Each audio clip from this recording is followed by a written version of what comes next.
اللہ اللہ نبی کا گھرانہ، یہ گھرانہ وراء الورا ہے، اس میں حسن ہے، اس میں حسنین ہے، اس گھرانے میں شیر خدا ہیں۔ گرامی حضرات، مولا علی کے گھر کا چین، حضرت سیدہ فاطمہ الزہرا سلام اللہ علیہ کے گھر کی پہلی بہار، حضرت امام حسن مجتبیٰ، آپ تشریف لے کے جا رہے تھے۔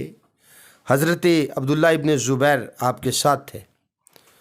ایک جگہ پہ تشریف آوری ہوئی، آرام کے لیے ٹھہرنے لگے تو وہ سارے جو درخت تھے وہ کھجوروں کے تھے اور خشک ہوئے تھے، تو درختوں کی اوڑ کے نیچے جڑوں کے قریب آپ کے خادم نے آپ کا بستر لگا دیا تاکہ آپ تھوڑی دیر کے لیے آرام کر لیں۔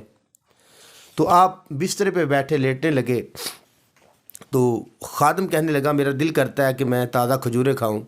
تو حضرت عبداللہ ابن زبیر کہنے لگے کہ دل تو میرا بھی یہ ہے، لیکن یہاں کھجوریں کیسے ہیں؟ یہ تو درخت خشک ہیں، یہ پھل دے ہی نہیں سکتے۔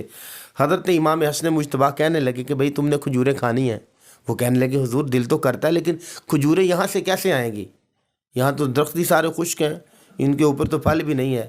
کہا بھئی تمہارا دل کرتا ہے کھجوریں کھانے کا؟ حضور دل تو کرتا ہے، لیکن کہاں سے کھائیں؟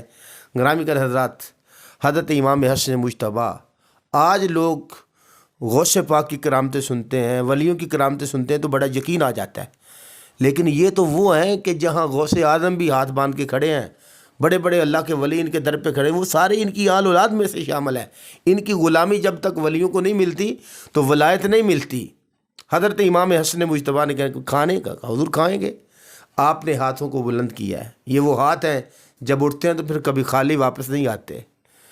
کچھ پڑھا اور کچھ پڑھنے کے بعد جو ہے وہ آپ نے دعا کی ہے، تو پھر کیا ہوا؟ اس درخت کے اوپر تازہ کھجوریں لگ گئیں۔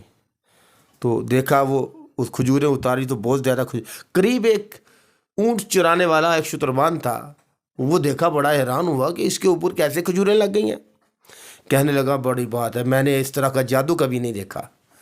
وہ غلام کہنے لگا بے وقوف، یہ جادو نہیں ہے، یہ رسول کریم صلی اللہ علیہ وسلم کے شہزادے کی دعا کا اثر ہے۔ کہنے لگا یہ تو جادو ہے۔ فرمایا یہ جادو نہیں ہے، یہ حضور کے شہزادے حضرت امام حسن کی کرامت ہے، اور آپ کی یہ دعا کا اثر ہے کہ اللہ تبارک و تعالیٰ نے ان کی دعا کے صدقے سے ہمارے اوپر کھجوریں درختوں کے ذریعے ہمیں عطا فرما دی ہیں۔ اجڑے ہوئے چمن کو حسن نے بہار دی، اجڑے ہوئے چمن کو حسن نے بہار دی، سب سائلوں کی آپ نے قسمت سنوار دی۔ اے خضر میری خضر کی شفقت تو دیکھیے، ہر غم زدہ کے دولت و صبر کو قرار دی۔ وآخر دعوانا الحمدللہ رب العالمین۔